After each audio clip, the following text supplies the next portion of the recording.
Tommy yatıyordu ve biz namazımızı rahat kılalım diye oturdu ve bekledi. Biz ezan okuduk, bütün hapishane duysun sabah namazı olsun diye. İçeriye polisler girmeye çalıştı ve işgal güçlerinin mani oldu. Sonra hapishane arabasında beraberdik, yan yanaydık. Yan yana giderken dedim ki Tommy, sen hiç İslam okudun, araştırdın mı? Dedi biraz okumuşluğum var dedi. Dedim Allah burayı çevresini mübarek kıldığımız belde olarak anlatıyor. Hiç Müslüman olmayı düşündün mü dedim. Ben dedi sıkı Katolik bir ailenin, Katolik bir ferdiyim. Vücudumda dövmeler var. Ben Müslüman olursam Allah beni kabul eder mi dedi. Ben de evet dedim.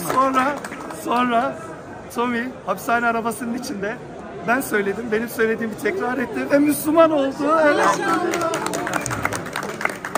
Ve hepimiz, arabadaki herkes ona sarılıp tebrik edince polisler bunu gördüler ve bunu alıp hücreye attılar. Ben de dedim ki Tommy Müslüman olduğunun 10. saniyesinde bedel ödemeye başladı.